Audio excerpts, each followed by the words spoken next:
In a previous video, I distinguished between Babylon falling and Babylon being destroyed. When Babylon falls, that's when Babylon loses power. When Babylon is destroyed, that's when Babylon, or the Antichrist, is thrown into the lake of burning sulfur. I also distinguished between Babylon and Babylon the Great. Babylon the Great is the harlot Catholic Church that started counterfeit Christianity. But in Revelation 17:5, Babylon the Great is referred to as Babylon the Great, the mother of all prostitutes. So this mother has prostitute daughters. And a prostitute in the Bible is one who prostitutes themselves to the world. Now, why do I say that she has daughters? Because there are male prostitutes. The Bible talks about that. Because a woman in the Bible is a church. Particularly in the book of Revelation. There are many women, many bad churches, but only one good woman, only one good church.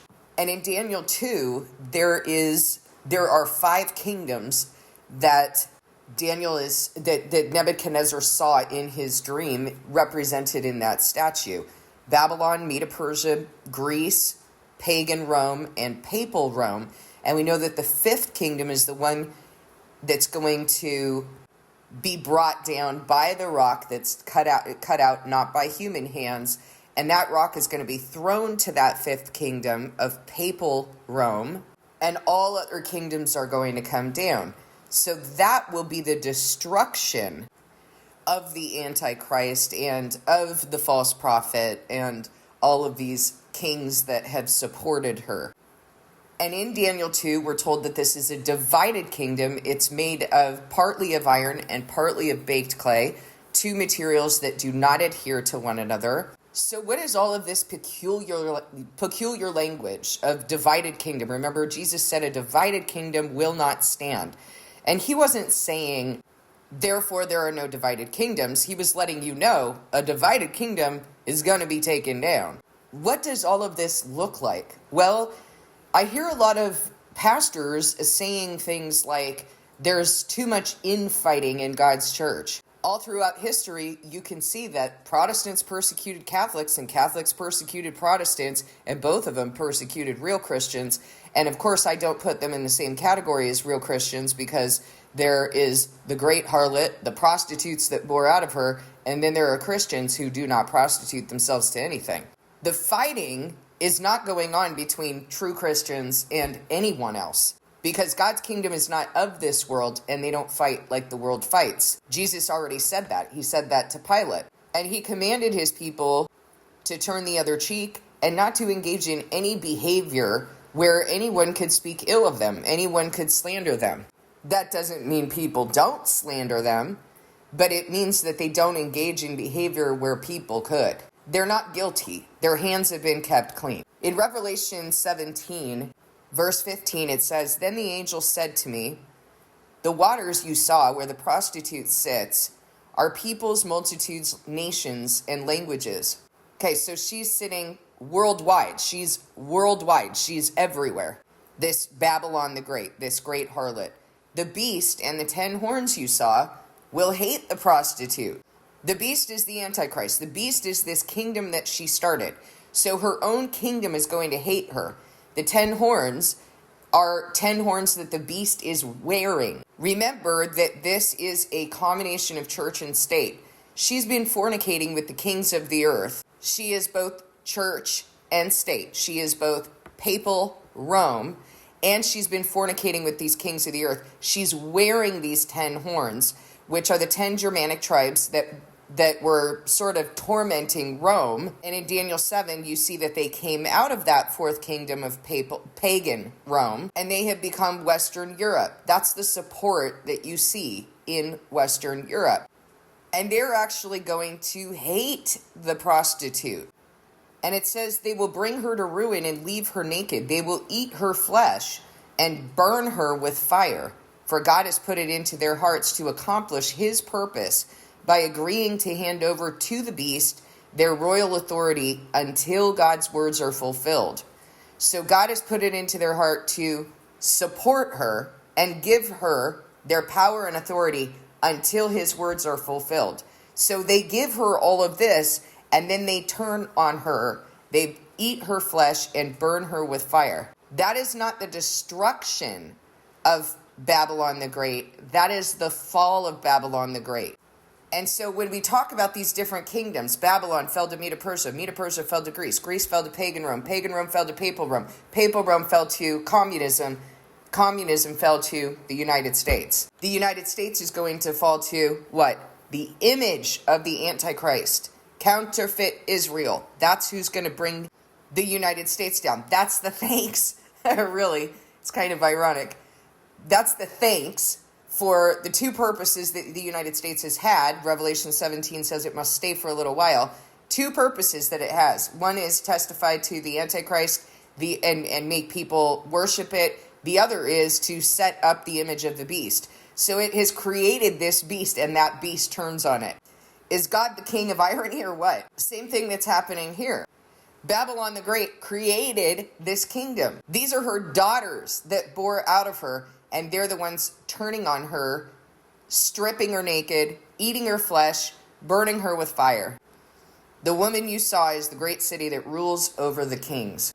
So even though this particular, Revelation 17 is talking about the Antichrist, that eighth kingdom that is going to rise, within that divided kingdom, Babylon the Great is going to fall to her own people. The kingdom will be split, and the rest will be given an opportunity to live only for a short time, as is written in Daniel 7. And when the word says that they'll be given an opportunity to live, I want you to understand that Babylon has not died in the physical. Babylon the Great has not died in the physical, but has died in terms of power. It has been brought down. And those who remain here on the earth are going to gather for the battle of Armageddon. Now, you need to understand, God's people are not even here. They've gone up in the resurrection. So what does that even mean, that they're gathering for the battle of Armageddon? And also, when Christ comes back with his bride following behind, he slays them with the sword coming out of his mouth. So this isn't even an actual battle of flesh and blood. Now that I'm putting the question out there, God's going to answer the question. What does this battle look like? Why are they gathering for battle? Does that language symbolize something? So stay tuned. We'll see what he reveals. But this right now is us answering the question of who is bringing down Babylon, and that is her own, or who is bringing down Babylon the Great. That is her own kingdom. It is a divided kingdom. That kingdom will not stand, so it falls by its own people. Now let's talk about destruction. In Daniel 2, it says, there is a rock that is cut out, not by human hands. That rock is thrown to that fifth kingdom of papal Rome, and all of the kingdoms will come down. And then that rock is going to fill the earth, and these are his people. This is Christ's kingdom that's going to be an eternal kingdom. The word says things like, God is going to destroy Satan by his breath and by the splendor of his coming. The Antichrist kingdom and the false prophet are going to be thrown into the lake of burning sulfur. And so the destruction of these kingdoms comes through Christ. Vindication is his. And the destruction is not that they're going to cease to exist. The destruction is that they will continue to exist for eternity, being tormented day and night. The smoke of their torment is going to rise forever and ever. Revelation 14, verse 9, a third angel followed them and said in a loud voice, if anyone worships the beast and its image and receives its mark on their forehead or their hand, they too will drink the wine of God's fury, which has been poured full strength into the cup of his wrath. They will be tormented with sulfur in the presence of the holy angels and of the Lamb, and the smoke of their torment will rise forever and ever. Don't think of the kingdom of the Antichrist as being separate from those who take the mark. That is the kingdom. Those who take the mark are the kingdom of the Antichrist. They have taken a mark, branding themselves as to who they belong to. And the smoke of their torment will rise forever and ever. There will be no rest, day or night for those who worship the beast and its image, who are doing this right now, guys. This is mind-blowing.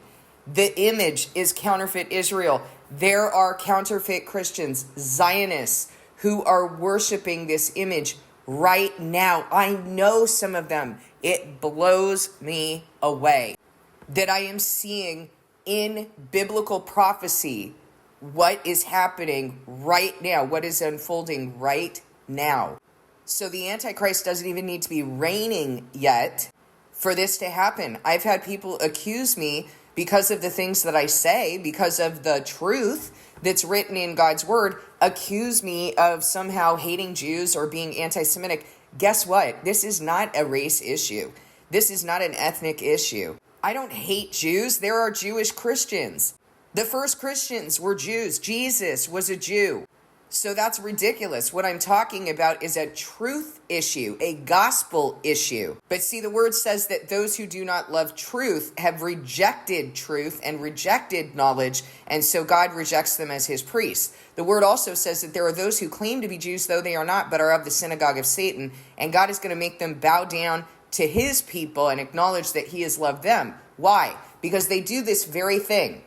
If they don't like what you're saying, they accuse you. If they don't like the truth, they accuse you of somehow being immoral. That to me, when I'm being accused of being anti-Semitic, that is an attack on my character. It's an attack on my morality. I don't take that as a race issue. I take that as you are attacking my character. This is not about race. This is about truth. And it's ridiculous because the very people who are accusing everyone else of being racist, accusing their own people of being racist, anybody even within their own group of of Jews in the Middle East, if you don't agree with the Zionist mentality, then you are a self-hating Jew. What is that? I mean, this is like so ironic that 2 years ago, counterfeit Christianity was pointing the finger at pagans and saying, oh, look at the thing. Oh my gosh, they're ridiculous. And they use these excuses of, you want me to unalive myself. If you don't agree with my ideology, you want me to unalive myself. It's the same thing and worse that they're saying. Exactly the same thing. You had LGBTQ plus saying, you're racist if you don't agree with their LGBTQ plus ideology. What does that have to do with race? And I say the same thing to you today. When this is an issue of truth and of the gospel, what does that have to do with race? I don't disagree with all Jews. I disagree and call out the evil that is Zionism, that is the image of the Antichrist. Neither have I called for violence, neither have I called for anything. I'm telling you what the truth is so that you know what's being revealed right now at this point in history.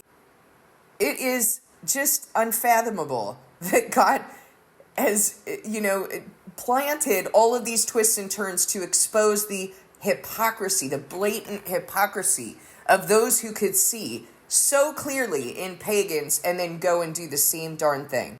So key points: Babylon the Great's own kingdom, own daughters are the ones who are going to bring her down. This is a divided kingdom that will not stand. That is what makes her fall. That is what removes her power. Jesus is the one who will destroy in the lake of burning sulfur. And that is how that will go down. Please discern this message with God.